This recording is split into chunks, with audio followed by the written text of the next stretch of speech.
Okay guys, I'm back. Let me take something. This is the testimonial of the operation I had of the implant of the IOL trifocal from Finevision Micro F. I've done the operation at the eye clinic, it's called, in Wemmel by Dr. Evans. And I'm just giving some update on how everything goes and what's my perception of everything. After the operation, I promised to do an update on yesterday, but I'm a little bit late, so here we are. And I've got my checkup. I had my checkup. I was supposed to have it on on Tuesday, but apparently somebody made a mistake in writing down the time that I had to go to the clinic, so it was yesterday. And apparently the Dr. Evans told me that everything is okay. The surgery part, or the recovery from the surgical incisions, is now complete after 6 days, and I'm finally back to normal. So now we have the next part of the procedure, which is the neuroadaptive process, or the neuroadaptive stage of the surgery. So meaning that let me just give you a little bit of an idea. I found a video on the internet.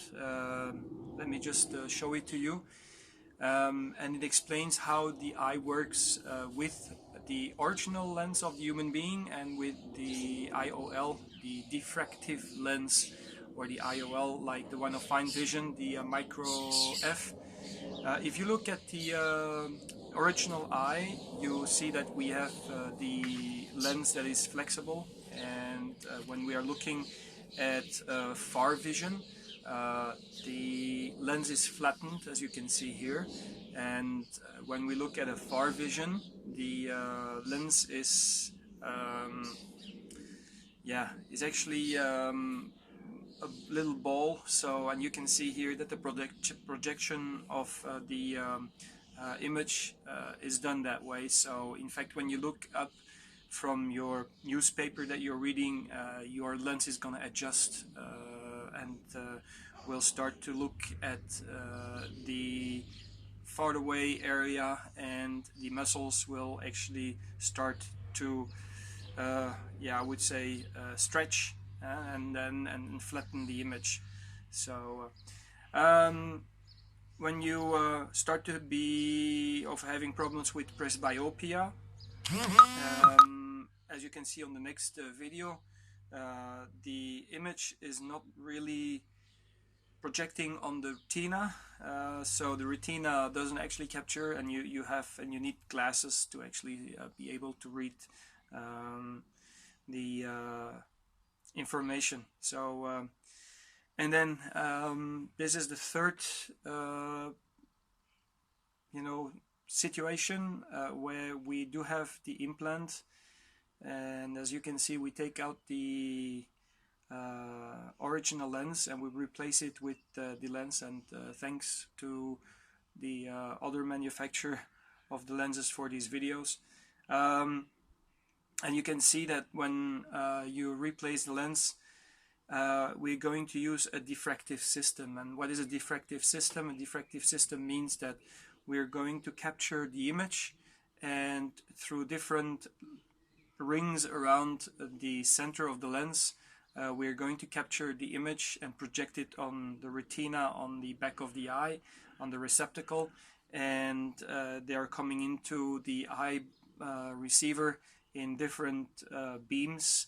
And this is a little bit of a problem. So in fact, if you're looking to images far away or close by, you don't really have to adjust the lens, so the lens is in a specific state, so it's non-movable part, and the muscles, they actually don't work or don't have any function anymore. But this particular distinction between the different images from close and far away is actually done by the brain. So you need to have a neuroadaptive process that needs to kick off, and it will take some time before the brain actually will start to understand the different, I would say, laser beams that comes from the new lens on the receiver in your eye, and it will take some time before the brain starts to understand, and that's why you start to get these halos around street lights, traffic lights, car lights at night, because actually the different rings of the eye, here you can see how the Micro F from Finevision Physiol Lens look like, and you can see actually that indeed there are different rings, and the different distances that you're looking at are generated and projected on the eyeball, and it's actually the brain that's going to do the work instead of the lens itself and the muscles in your eye. So update on where am I and what do I see.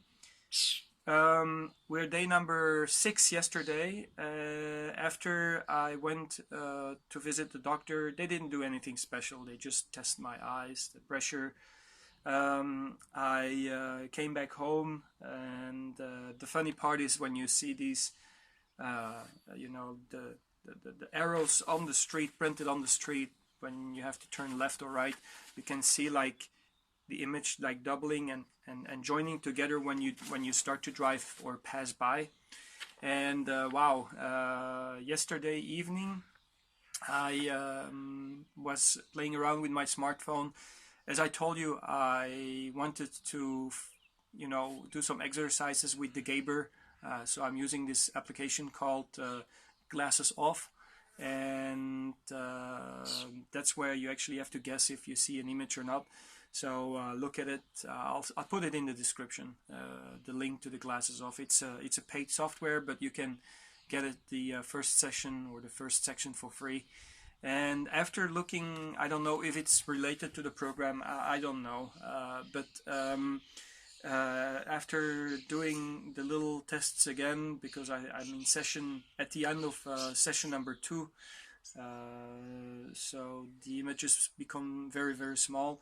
I was watching television, and until yesterday noontime, I would say, I didn't see an improvement, okay, but yesterday indeed, when I was watching TV, I was looking at television, and I looked at the images, and it was much better than the day before, so I do see an improvement indeed. So then I went to bed yesterday evening, and I don't know, it's weird because it's been like 4 or 5 days after the surgery, and I didn't see much of an improvement in the intermediate and far vision. But yesterday actually I went to bed pretty early, and then at night I woke up, and I'm not sure if you remember in the previous videos, I've got a little clock on the other side of my room. There's a little, you've got the time that's displayed, you got the temperature outside and inside that is displayed, and you get the pressure, and every the time, the clock itself is pretty large letters, like something like this, and then you got the temperature is just a smaller letter print, some kind of a LED, and then you got very small printing for the for the moisture or the humidity outside, and even a very small print for after the comma as well, for the temperature as the humidity information. And wow, I'm surprised, because I could see the clock again, and I could even almost, I would say I could read the temperature as well. Not after the comma, but in front of the comma. I am still not able to read the humidity information from my bed, but I could definitely see an improvement over the past few days when I compare it to last night.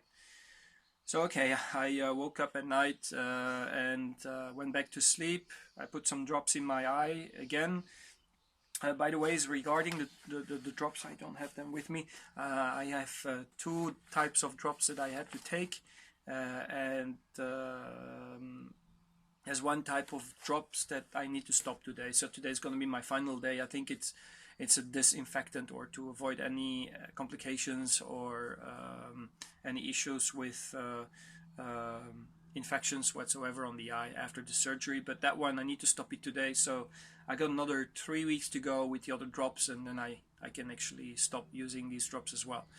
So what happened? Well, I woke up this morning. Now it's a bright day, as you can see. It's a very bright day, and as I mentioned in my previous videos, I couldn't actually really perceive or I didn't have a clear view on the intermediate and far vision. And this morning I woke up and I was watching the traffic, the street lights, not on this side of the house, on the other side, and I could really see them very clearly. So there is definitely an improvement overnight that happened. So I think the brain starts to understand that something needs to be done to clear up the images. One thing I want to tell you too, before I go any further, yesterday evening I went to see a friend, and yeah, the halos was, impressive when I was driving down to him. I got halos from traffic lights, from street lights, from upcoming cars as well. So I'll report back to you on this issue as well the next few days and weeks. But anyway, continue my story about the view. As you can see, you've got the chicken house, and in the middle of the little door, you got this cross, at the window, and I can really perceive it in a very correct way. Now it starts to become a little bit more blurry again, but this morning it was very, very clear. So I think maybe my brain is testing all kinds of ways to deal with the different projections on my retina. But far vision is much better today than the day before. I really can see the cables hanging between the different street lights right now. The colors, I would say, are still, less pronounced, so you do lose a little bit of a contrast. It does affect actually also the view or the vision when you're in a darker room or in a darker area, so just be aware of that. How is my vision when I do this test here? I got here, so I had a 20 at 6 meters, so I had a 20/25 vision right after the operation. And today I tested my view again. I'm at 10/15, so I can read this line right now. I'm using both eyes. I'm not going to do the test between the different eyes because the implant is done on both eyes the same date, so it doesn't make any sense to make a difference because it's going to be the same, and you see anyway with your both eyes. So I get a 20/15 vision right now, which is pretty good. I'm really surprised about this because there's definitely an improvement from 20/25 to 20/15 over the week that has passed by. What else can I say? Yeah, reading at intermediate. So what I'm doing right now, first few days after I had the operation, the surgery, I was taking my smartphone and computer and really putting it very close and I can read, So because when you use the computer very, very close, and this is what I found out on the internet, so I checked it out, you get these different rings. I thought that it was the inner section, the middle part of your lens that you're going to use when you're looking very close, but apparently it's the opposite. It's the outer rings that you're actually using when you're looking at objects very close. So I'm forcing myself to go 50-60 centimeters and then start to read, and I still have this partially blurry vision, especially when I look at a computer where you see the black letters and you get a brownish wash out, you could say, a shadow around the letters, and that's still the effect of the rings. So instead of having a very comfortable view, I'm pushing myself to the limits and going 50-60 centimeters and try to deal with this blurry effect. So I think it's just, for me, it's a way to train my brain and understand that something needs to be done. Okay, so my brain needs to do something, and the neuroadaptive process can maybe go a little bit faster, just making it blurry, making it difficult for the brain. Yes, it's still blurry at 60 centimeters or 50 centimeters, but this blurry effect starts to fade away very slowly as well. And I'm almost surprised for one reason. It's almost like overnight that things started to improve. So it was like, wow, this morning, wow, what happened? So it seems that the channels that comes from my eye to my brain have been, improved or have been reprogrammed or whatever. I don't know. So the thing is, I see definitely an improvement. So I'm getting my far vision back, that's for sure. I can read very, very small print. I'm gonna do the tests on my next update. I will give you more details about how much I can see for small print. So the next update is gonna be a little later. I'm gonna make a little pause between this update and the next update, unless you have any questions about the procedure itself. So to summarize things, if you're doing this operation, it's not without a risk. I can sometimes see on the internet people complaining that they have had some issues. But yeah, I can recommend it. So I definitely recommend it, but I cannot take responsibility, because most of the time when there's issues, probably it has to do with other stuff. So there's like 2 or 3 issues with your eyes, and so you need to be in very perfect condition for your eyes. Just having a presbyopia issue, not having any astigmatism or other kind of diseases, that's very important, because we can only handle one thing at a time. To summarize as well is, don't panic after the surgery. If things far away are blurry, it will resolve by itself. It takes time, and I've had my moments. I was like, started not really to panic, but I'm part of a scientific experiment, and maybe I should just relax.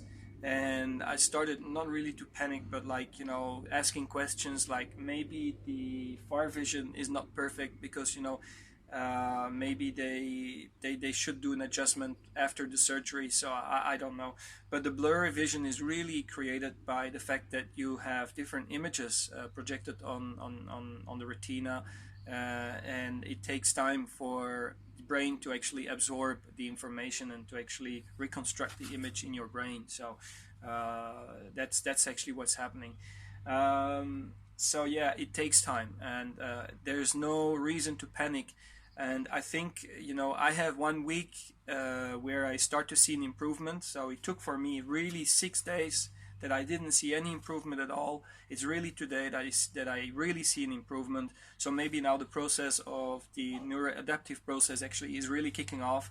So I guess that it's even going to be better over the next few days and weeks. And I think for every person it must be different. So if it's 1 week for me, it might be 3 weeks for you, it might be 2 weeks, might be 3 days, might be just the day after. So I see reports, people just coming back and telling that their vision is like perfect, like the day after already. So I think it depends on how the brain is adaptive. And I've seen reports on the internet, people telling that they had this blurred vision for over 3 months and even a year. So if you have this blurry vision, just stay focused. Maybe, I don't know, I don't want to make any publicity about that program, but maybe the glasses off program did help the neuroadaptive process speed up a little bit. I don't know. So stay tuned, and I'll give an update in a week or so. Oh yeah, regarding the checkup, I've got one more checkup to do in 6 weeks from now. So it's the end of June, I've got a checkup. So in between now and the end of June, I might just maybe make another 2 or maybe 1 video. So we'll see how the improvement is. But especially the halos. That's something that I'm really wondering how this is gonna evolve in the future, if this is gonna go away. I see reports, people that telling that the halo effect also fades away, so the brain really adapts completely. And yeah, I'm really happy with the result for sure. So I'm really surprised that, you know, the brain is so adaptive, and the you know, the interpretation, the understanding of the images is done by the brain now. And yeah, I can yeah. Oh yeah, one thing I want to tell to you, how something I thought I was thinking of yesterday, um, that gives you an idea how much the brain is important in your vision. You might already, or you, everybody has daydreaming, right? So sometimes you're staring and you're daydreaming, and you perceive, like, you know, you don't see anything anymore when you're daydreaming, like, and then when you come out of your daydream, you start to see again. Your vision comes back again. That's a neuro thing. Okay, so that's really something that's something I was thinking of yesterday. Try to explain to you in this video. It's something that happens, is that you can somehow, you can control your vision without actually, you as with a natural lens, without using the muscles, but you can actually control the vision just by using the brain. So, and you have this daydreaming effect, you know, where you start to daydream and suddenly your vision is coming back. So that's actually where the brain stops getting the images to your brain from your eye, and that's actually how the neuroadaptive thing is probably working. You know, it's a brain thing. Okay, thanks for watching. Thumbs up if you don't mind. If you have any questions, reports, if you have a blog and you want to write a little link, just go ahead. I can do it for you as well. And peace. See you guys.